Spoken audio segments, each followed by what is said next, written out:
Bismillahirrahmanirrahim. Alhamdulillah. Wassalatu wassalamu ala rasulillah wa ala alihi wa ashabihi wa man tabi'ahum bi ihsanin ila yaumiddin. Wa ba'd. Alhamdulillah, ma'asyiral muslimin rahimani wa rahimakumullah. Kita lanjutkan kembali pembacaan kitab A'lamus Sunnah Al-Mansyurah li'tiqadi Ta'ifatin Najiyatil Mansurah karya Syekh Hafidh bin Ahmad Hakami rahimahullahu ta'ala. Dan ini adalah pertemuan yang ke-36, yang dalam pertemuan ini kita akan melanjutkan penjelasan dari penulis tentang sifat ketinggian Allah Subhanahu wa ta'ala. Di mana pada pertemuan ke-35 yang lalu penulis telah menyampaikan beberapa nama Allah Subhanahu wa ta'ala yang mengandung makna ketinggian Allah Subhanahu wa ta'ala, yaitu Al-Aliyu, Al-A'la, Al-Zahir, Al-Qahir, dan Al-Muta'ali, yang semuanya ini mengandung makna atau menunjukkan kepada makna ketinggian Allah Subhanahu wa ta'ala. Lalu penulis menerangkan kepada kita bahwasanya makna ketinggian itu atau sifat ketinggian Allah ta'ala tersebut mengandung 3 maksud ataupun makna. Yang pertama adalah ketinggian zatnya Allah Subhanahu wa ta'ala yang disebut dengan fauqiyah. Kemudian yang kedua adalah ketinggian qahr, yaitu kekuatan dan kekuasaannya Allah Subhanahu wa ta'ala, di mana tidak ada satupun makhluk yang mengalahkan Allah ta'ala ataupun menandingi Allah ta'ala dalam kekuatan dan kekuasaannya.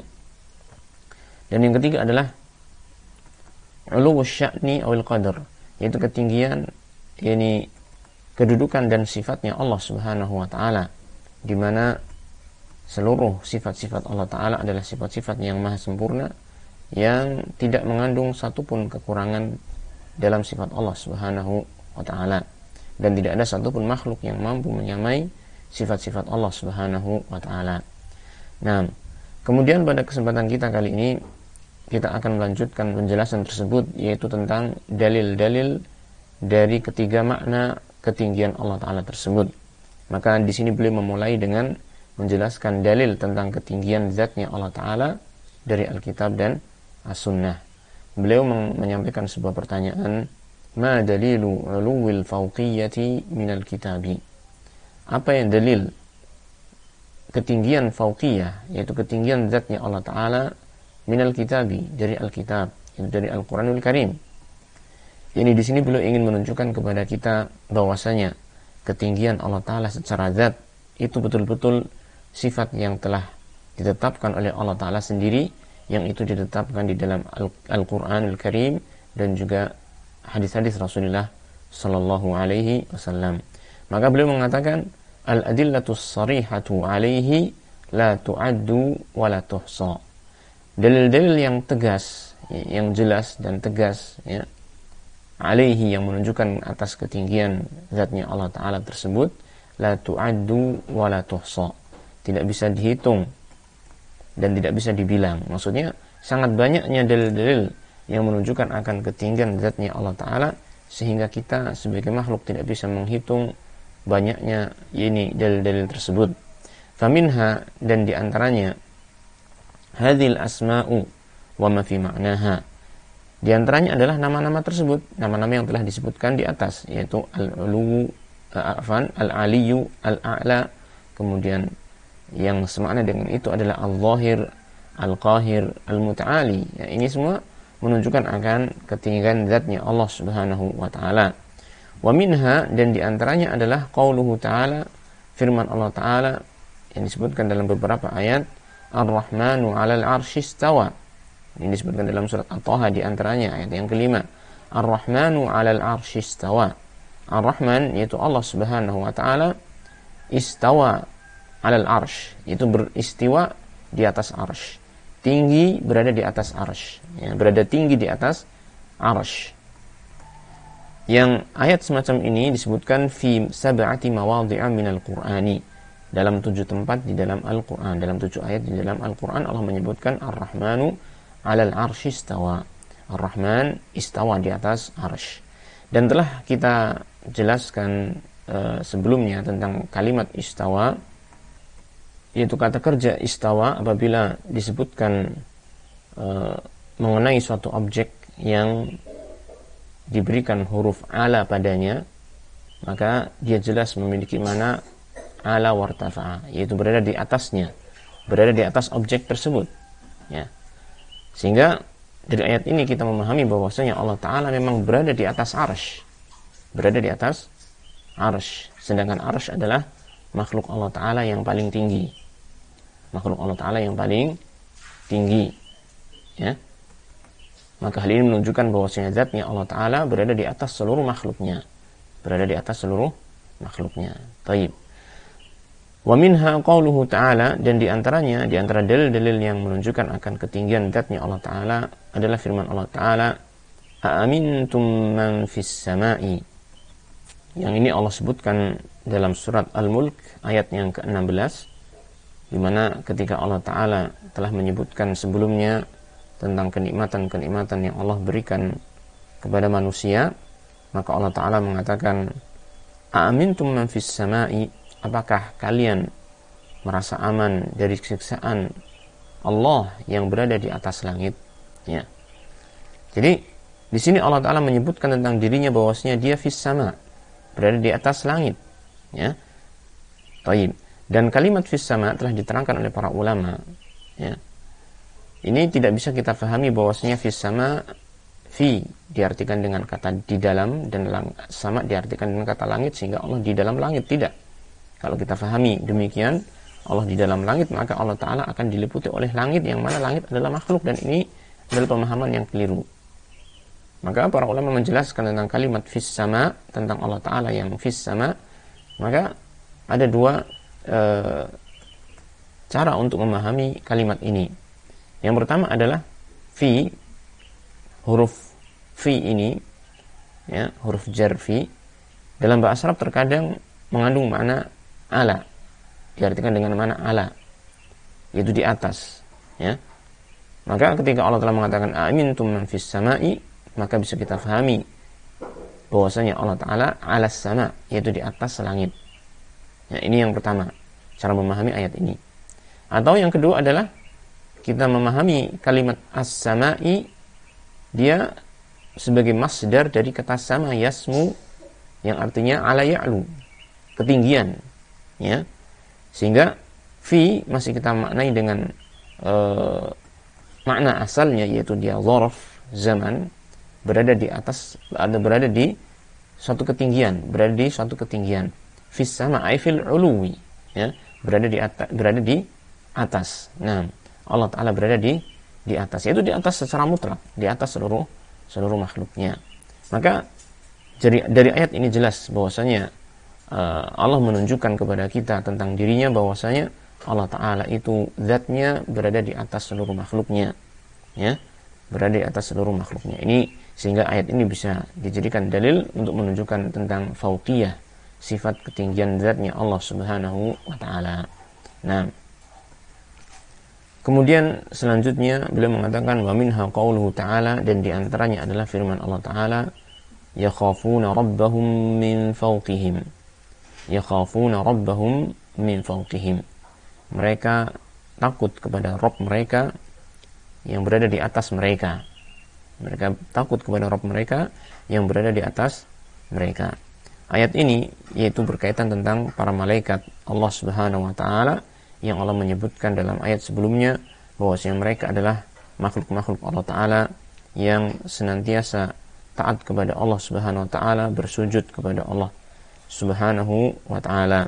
Makhluk-makhluk yang tidak pernah menyombongkan dirinya kepada Allah Subhanahu wa Ta'ala, ya, terus beribadah kepada Allah Ta'ala, dikarenakan yakhafuna rabbahum min fawqihim, mereka memiliki rasa takut kepada Rabb mereka yang berada di atas mereka. Nah, kalimat ini min fawqihim, ketika Allah menyebutkan tentang dirinya, di mana para malaikat itu takut kepada diri Allah Ta'ala yang Allah sebutkan dengan min fawqihim, maka ini menunjukkan bahwasanya Allah Ta'ala betul-betul di atas makhluknya, ya, berada di atas makhluknya secara zatnya.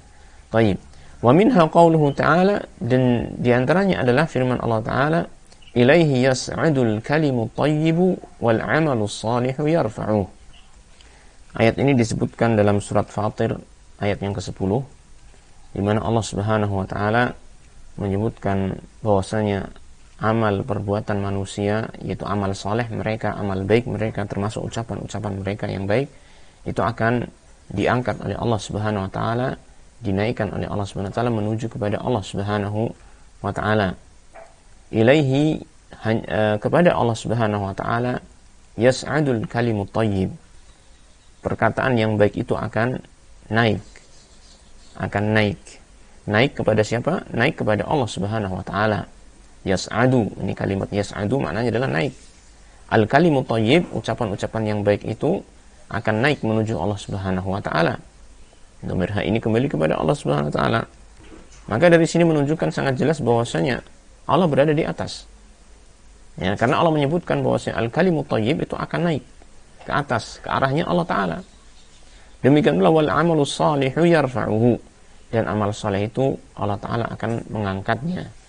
Allah Ta'ala akan mengangkatnya, dinaikkan oleh Allah Subhanahu wa taala juga menuju kepada Allah Subhanahu wa taala. Nah, maka dari sini sangat jelas juga bahwasanya ayat ini menunjukkan kepada kita tentang keberadaan Allah Ta'ala yang berada di atas. Ya, ini menunjukkan ketinggian Allah Ta'ala secara zatnya.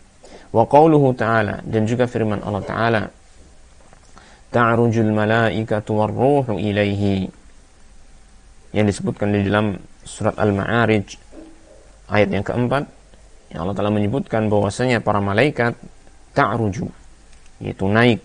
Para malaikat ta'ruju, naik. Warruhu, dan juga ar-ruh. Ar-ruh di sini yang dimaksud adalah malaikat Jibril alaihissalam. Ta'ruju, mereka itu yaitu para malaikat dan malaikat Jibril tersebut naik kemana? Ilaihi, yaitu menuju kepada Allah Subhanahu wa taala. Naik menuju Allah Subhanahu wa taala, maka ini menunjukkan bahwasanya Allah Subhanahu wa taala zatnya memang berada di atas seluruh makhluknya. Nah, kemudian firman Allah Ta'ala, wa qauluhu yudabbirul amra minas sama'i ilal ardi. Dia Allah Ta'ala yudabbirul amra, yaitu mengatur urusan-urusan minas sama'i ilal ardi, dari langit menuju ke bumi. Ya, di mana Allah Ta'ala yang mengatur urusan seluruh makhluknya yang ada di bumi ini. Allah Ta'ala mengatur urusan tersebut dari atas, dari langit, ya, menuju ke bumi. Maka ini juga menunjukkan bahwasanya Allah Ta'ala berada di atas seluruh makhluknya. Wa qauluhu ta'ala, dan juga firman Allah Ta'ala, ya Isa inni mutawaffika wa rafi'uka ilayya. Ayat yang disebutkan di dalam surat Ali Imran ayat yang ke-55, Allah Ta'ala menyebutkan tentang Nabi Isa alaihissalam yang beliau tidaklah dibunuh oleh orang-orang ahli kitab, tidak dibunuh oleh orang-orang Yahudi, namun Allah Ta'ala mengangkat beliau ke langit, ya, menuju kepada Allah Subhanahu wa taala, ya kan? Allah Ta'ala mengatakan, ya Isa, wahai Isa, sesungguhnya aku akan mewafatkanmu dan mengangkatmu menuju kepadaku. Ya, ketika Allah Ta'ala menyebut tentang Nabi Isa yang diselamatkan dari tipu dayanya orang-orang Yahudi untuk membunuh Nabi Isa, sehingga Nabi Isa tidaklah dibunuh oleh mereka, maka Allah Ta'ala dalam menyelamatkan beliau sallallahu alaihi wasallam, Nabi Isa alaihissalam, Allah Ta'ala mengangkatnya dan mengangkatnya menuju kepada dirinya, kepada Allah Subhanahu wa taala, dan menempatkannya di langit, ya. Maka ini menunjukkan bahwasanya ketika Allah Ta'ala mengatakan wa rafi'uka ilayya, aku mengangkat engkau wahai Isa menuju kepadaku, maka ini menunjukkan bahwasanya Allah Subhanahu wa taala berada di atas seluruh makhluknya. Nah, lalu beliau mengatakan wa ghairu dzalika katsir, dan selain daripada ayat-ayat tersebut masih banyak lagi, masih banyak lagi dalil-dalil yang menunjukkan akan ketinggian Allah Ta'ala secara zatnya dari Al-Quran Al-Karim. Dan di antara dalil yang sangat jelas bagi kita fahami adalah tentang Isra Mi'rajnya Nabi SAW. Ini ketika Nabi Muhammad SAW menghadap kepada Allah Ta'ala untuk mendapatkan syariat ibadah salat wajib 5 waktu ini, maka Allah Ta'ala mengangkat Nabi Muhammad SAW untuk menghadap kepadanya, dan ini menunjukkan secara jelas bahwasanya Allah Ta'ala itu memang berada di atas seluruh makhluknya. Baik. barangkali inilah yang bisa kita baca pada pertemuan yang ke-36 ini. Insyaallah kita akan lanjut pada pertemuan yang ke-37, membaca tentang dalil fauqiyah, ketinggian zatnya Allah Ta'ala yang diambil dari sunnah, yaitu hadis-hadis Rasulullah sallallahu alaihi wasallam. Kita akhiri wa sallallahu wasallam ala nabiyyina Muhammadin wa ala alihi wa sahbihi ajma'in walhamdulillahi rabbil alamin.